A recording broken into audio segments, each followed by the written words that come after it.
A barrister at law, consultant and coordinator for VAT, the Ministry of Finance Ishmael Lightborn, while speaking to a room filled with fellow accountants, presented what he called an urgent and compelling case for tax reform in the country, as he submitted the government's tax reform agenda. Our current system of taxation is antiquated and not suitable for the modern Bahamas. Too heavy a reliance on imports and excise duty, which account for some 60% of government revenue.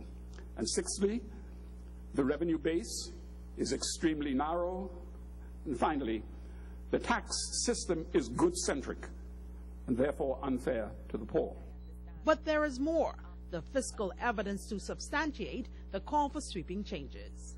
We have been financing government's normal operations, payroll, interest expense, ordinary, normal, recurring expenditure from borrowings to the tune of $1.3 billion.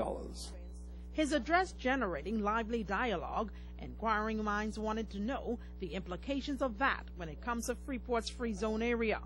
Lightborn noting that companies in the bonded area will be exempted from VAT as they are exempted from customs duties. We met with Dolly Madison, we met with, I think it's Bellevue, two very large merchants here.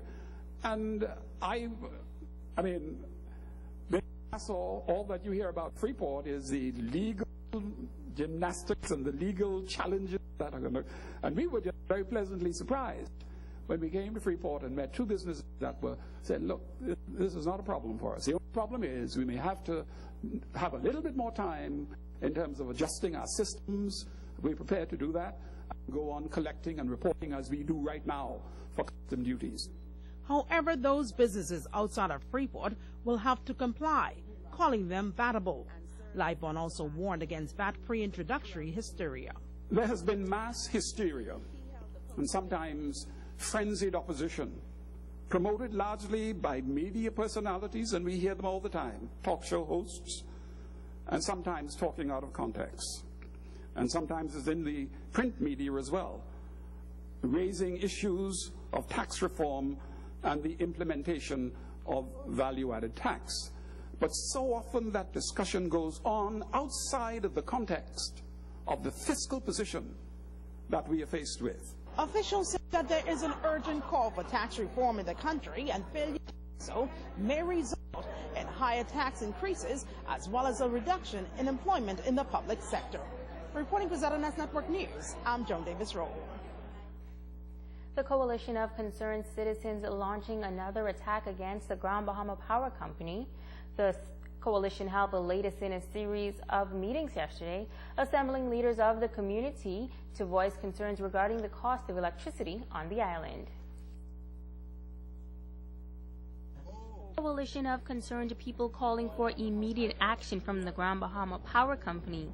In 2011, the Grand Bahama Power Company was given regulatory approval to increase the power rate by 3 cents per kilowatt hour.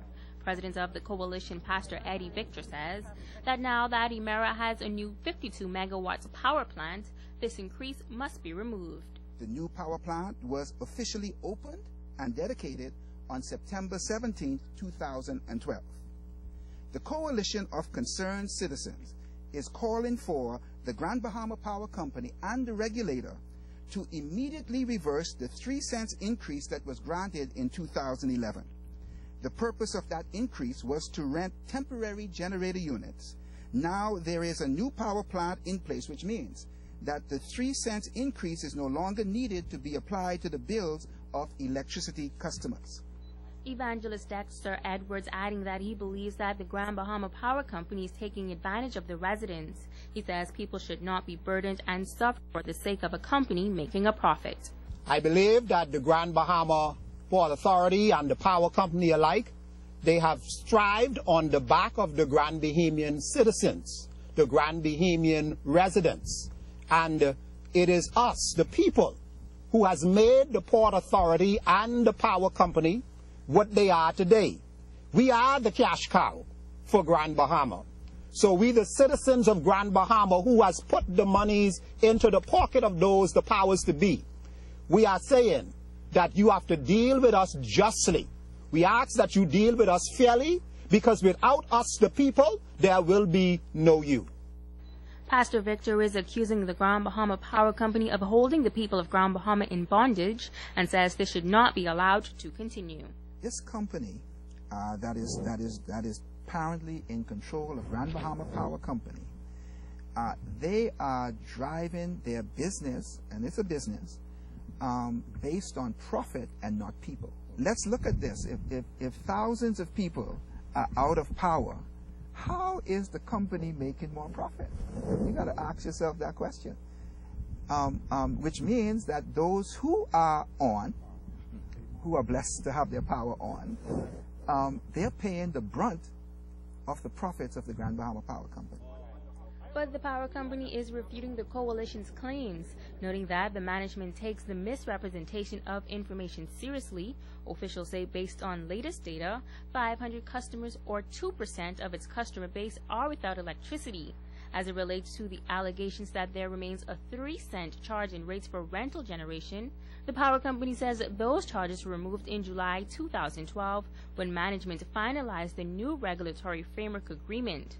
The Grand Bahama Power Company says they remain focused on making the right investments and sustainable decisions to improve the quality and cost of service for all customers. Now, members of the coalition are planning another town meeting, and they hope to gather some 15,000 signatures that they say will be presented to those in authority. The governments of the Bahamas responding to the alarming rate of breast cancer in the country.